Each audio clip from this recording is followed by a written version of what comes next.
देखो जमाई बाबू, ये मत सोचना कि हमने अपनी बेटी दी है तो तुम हमें पैरों के नीचे दबा के रखोगे और हम चुपचाप तुम्हारी बातों को सुनते रहेंगे। तुम्हारी हिम्मत भी कैसे हुई हमारी बेटी से ये कहने की कि अपने भाई बाप को बुलाकर चली जाओ? खरीद कर लाए थे? है तुम्हारी औकात इतनी जो तुम हमारी बेटी को खरीद लोगे? हाँ, अरे ये तो मुझे बताती भी नहीं। वो तो अच्छा हुआ अपने भाई से बातें कर रही थी, मैंने सुन लिया था। पापा, आपको गलती मेरी ही दिखाई देगी ना। आप अपनी बेटी के बारे में तो नहीं बोलेंगे, उसकी हरकतों के बारे में नहीं बोलेंगे। 1 महीने की लिए गर्मी की छुट्टियों में मेरी बहन आती है, ये उसका रहना दुश्वार कर देती है, रो रो के जाती है बेचारी। एक बात बताओ, 11 महीने में तो मेरी बेटी में कोई कमी नहीं दिखाई देती है। जैसे ही तुम्हारी बहन 1 महीने के लिए आ जाती है उसमें सारी कमियां क्यों दिखाई देने लगती है? ऐसा क्या हो जाता है उस समय जो रिया में इतनी कमियां फट जाती है, जो तुम्हारी माँ को भी दिखाई देने लगती है, तुम्हें भी दिखाई देने लगती है, तुम्हारी बहनों को भी दिखाई देने लगती है?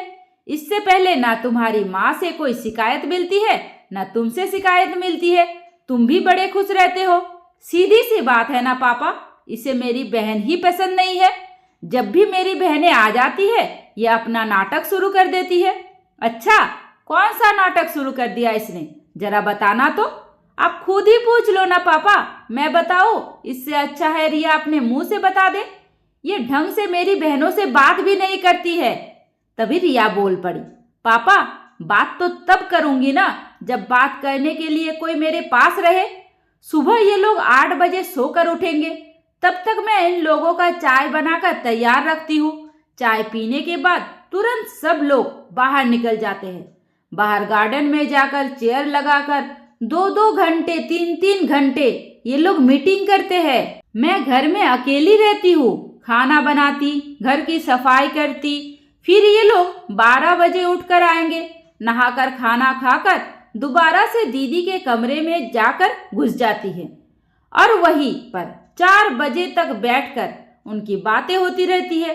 और अगर मैं दोपहर में फ्री टाइम में उनके पास बैठने के लिए चली जाऊं तो ये लोग बिल्कुल ही शांत हो जाते हैं। ऐसा लगता है कि कोई बातें ही नहीं हो रही थी, सब सो रहे हैं। फिर मैं क्या करूंगी आप बताओ? और अगर मैं कुछ भी अपने मन से खाने को बना दूं तो ऐसा हो ही नहीं सकता कि ये लोग तारीफ की तो बात ही दूर है, उसे सही से खा पी ले। जितने मुंह उतनी बातें, जितने मुंह उतनी कमियां। एक तरफ से मैं इस घर में पूरी तरह से इग्नोर की जाती हूँ।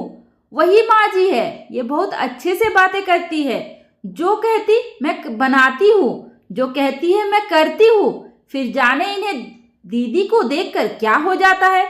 यहाँ तक कि जो आपके दामाद है ये खुद ऑफिस से आने के बाद माँ जी के कमरे में घुस जाएंगे।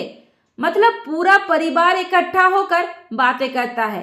मैं इस घर में बिल्कुल अकेली रहती हूँ, किसी को मेरी परवाह नहीं है और ऊपर से कमियां भी मेरे ही अंदर निकाली जाती है। और सबसे बड़ी बात राजीव, इन्हें भी जाने माँ जी की तरह क्या हो जाता है, ये बात बात पर मुझे डांटते हैं, वो भी सबके सामने बिना गलती के। ऐसा लगता है ये दिखाना चाहता है कि ये अपनी पत्नी को दबा के रखता है। क्यों इतना झूठ बोल रही हो बहू? कब तुम आकर मेरी बेटियों के पास बैठी हो? अरे भगवान से डरो, इतना झूठ मत बोलो। बहू हो तो सुबह शाम किचन में काम लगा ही रहेगा, इसके बाद तो तुम पूरी दोपहर सोती रहती हो या फोन पर अपनी माँ बहन से बातें करती हो। दिन भर तो तुम्हें फोन से ही फुर्सत नहीं मिलती है, तो तुम मेरी बेटियों से क्या बातें करोगी?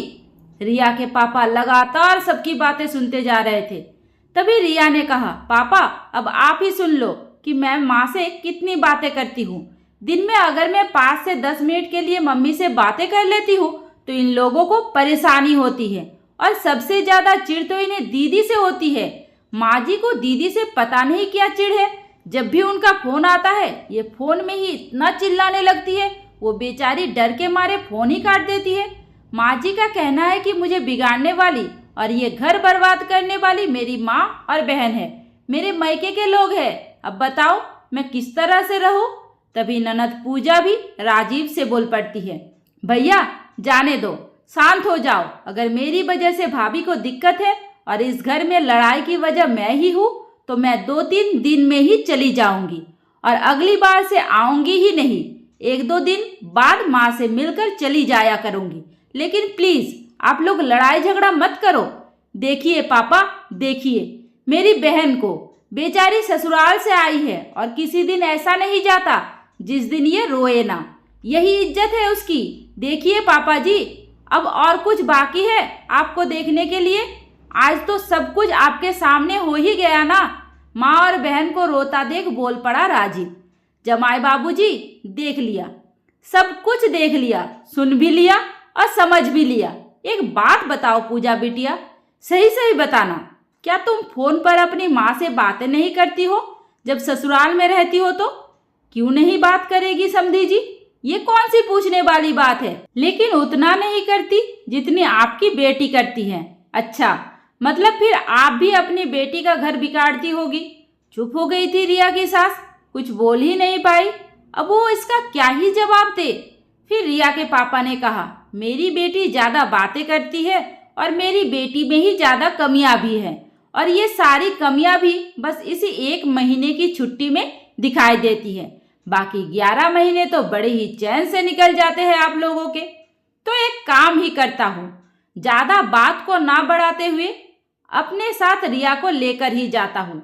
क्या पता वो भी लगातार रहते रहते परेशान हो जाती हो। तो जैसा पूजा 1 महीने के लिए यहाँ पर गर्मी की छुट्टियां बिताने आई है, वैसे ही मैं रिया को भी अपने साथ लेकर जा रहा हूँ। वो भी 1 महीने अपने मायके में गर्मी की छुट्टियां बिता लेगी। इससे ये होगा दामाद जी कि आपकी बहन इज्जत से आएगी और इज्जत से चली भी जाएगी। ना रोज रोज का रोना धोना, ना रोज रोज की नौटंकी होगी और घर में भी शांति बनी रहेगी। जैसे ही छुट्टियां खत्म होगी, पूजा चली जाएगी, वैसे मैं खुद लाकर रिया को पहुंचा जाऊंगा। क्यों? और पूजा, जितनी समझदारी की बातें तुमने अभी की है ना, काश उतनी ही समझदारी तुम रोज दिखाती तो घर में ये क्लेश ही नहीं होता।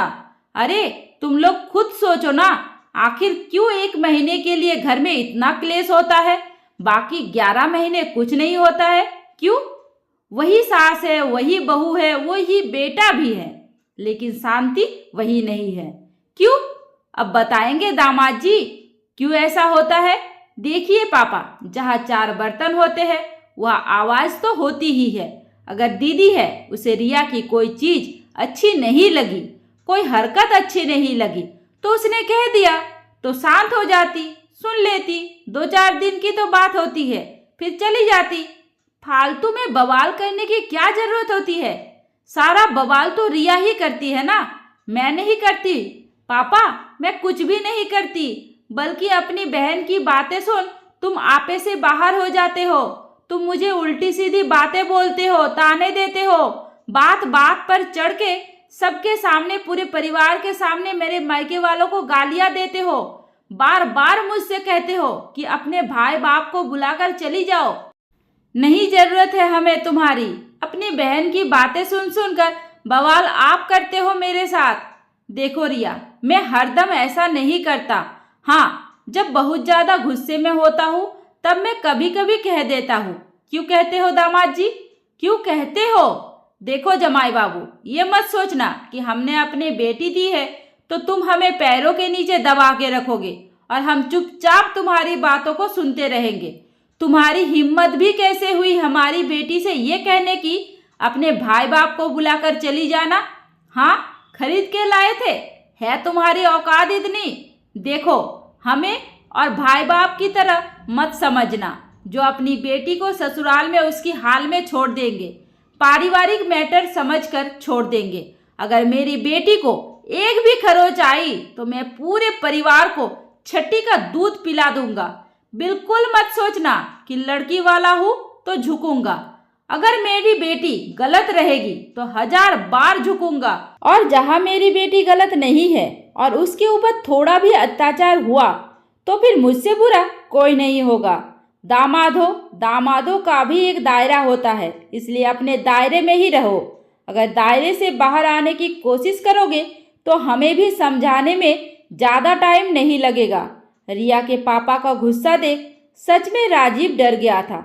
रिया के पापा ने कहा, फिलहाल के लिए मैं अपनी बेटी को अपने साथ लेकर जा रहा हूँ ताकि तुम अपनी बहन को यहाँ से हंसी खुशी इज्जत के साथ विदा कर सको, क्योंकि मेरी बेटी जब तक रहेगी तब तक तुम्हारी बहन के चेहरे पर ना हंसी होती है और ना ही उसकी इज्जत होती है।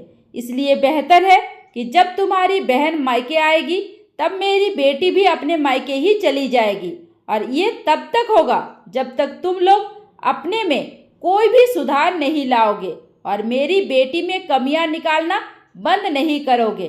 कहते हुए रिया के पापा रिया को लेकर चले जाते हैं।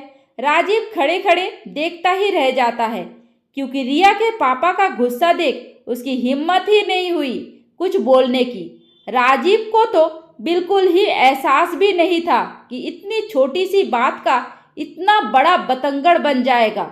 वो तो बस अपनी बहन के सामने ऐसे ही अकड़ दिखाता था कि वो अपनी बीबी को दबा के रखता है, उसके ससुराल वाले उससे डरते हैं। लेकिन आज तो उसकी सारी अकड़, सारा दिखावा ही निकल गया। साथ ही साथ उसकी माँ की बोलती भी बंद हो गई थी। दोस्तों, वैसे रिया के पापा ने सही किया। जरूरी नहीं है कि हम बार बार बेटी के ससुराल वालों से दबते रहे। जब बात बिना मतलब के उठने लगे तो रिया के पापा की तरह ही हर माँ बाप को अपनी बेटी के लिए खड़ा होना चाहिए। दोस्तों, ये कहानी पूरी तरह से काल्पनिक है, कृपया इसे वास्तविकता से ना जोड़ें। कहानी आप लोगों को कैसी लगी मुझे कमेंट करके ज़रूर बताइए। उम्मीद करती हूँ आपको हमारी कहानी पसंद आई होगी।